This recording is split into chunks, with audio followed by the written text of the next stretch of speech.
pense que ça, c'est d'une manière générale, de plus en plus, le marketing tend de plus en plus à vouloir cibler le client et puis de vouloir avoir une offre de plus en plus personnalisée pour le client. C'est ça qui va susciter de plus en plus les ventes. Avant, on essayait de créer un peu un besoin pour le client. Maintenant, on va essayer un peu de proposer des offres qui répondent directement à son besoin. Le e-commerce il y a de nombreux outils maintenant sur le marché que vous pouvez intégrer justement avec votre plateforme e-commerce et qui vous permettent justement de mettre en place ces nouvelles politiques marketing et d'attirer de plus en plus des clients avec des offres ciblées. On est rendu à un point où est-ce que beaucoup plus les tendances vont vers les sites beaucoup plus épurés. Et de toute façon, surtout avec les modèles des sites aujourd'hui, qu'on est capable de, avec le même site, de changer le contenu de façon dynamique en fonction de qui est sur le site. On n'a pas besoin de tout mettre dès la première fois. Donc, c'est un site qui est épuré et qui va mettre l'information pertinente en fonction du visiteur.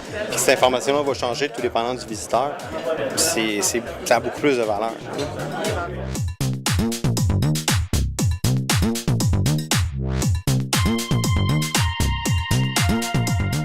Donc, la première étape, c'est de les amener à venir essayer, dans le fond, la plateforme en ligne. Ça vient avec pas de promotion, c'est pas vraiment chaud.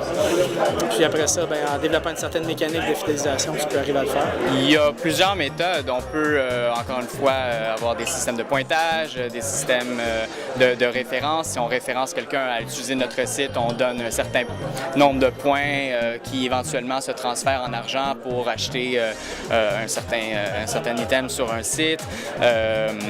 Des systèmes de concours pour essayer d'amener les gens et de les garder. Ça va être évidemment un travail très prononcé au niveau du design, au niveau de l'interface d'utilisation d'un produit pour influencer un retour sur ce site-là parce que c'était facile à utiliser, parce que c'était plaisant, parce que l'interaction était là, était plaisante.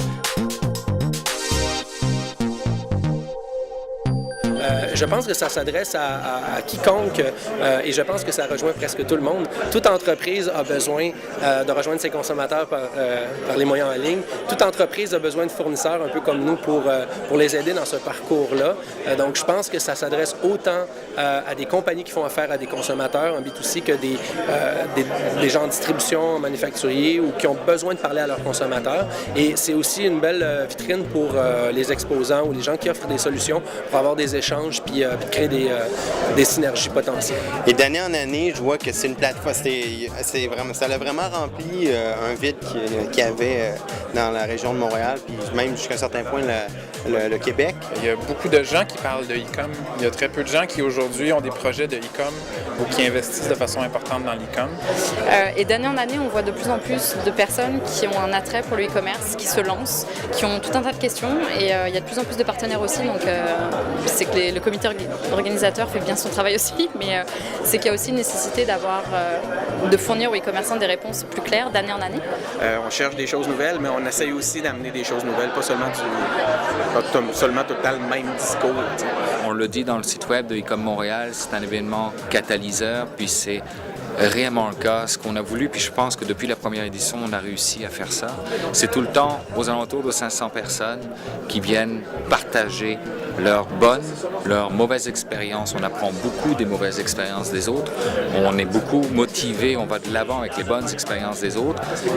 Mais si on n'est pas au courant que notre compétiteur ou que quelqu'un dans un domaine connexe, peu importe, a fait quelque chose d'extraordinaire dans le transactionnel en ligne, s'il n'y a personne qui en parle, on ne le sait pas, puis on ne se lance pas.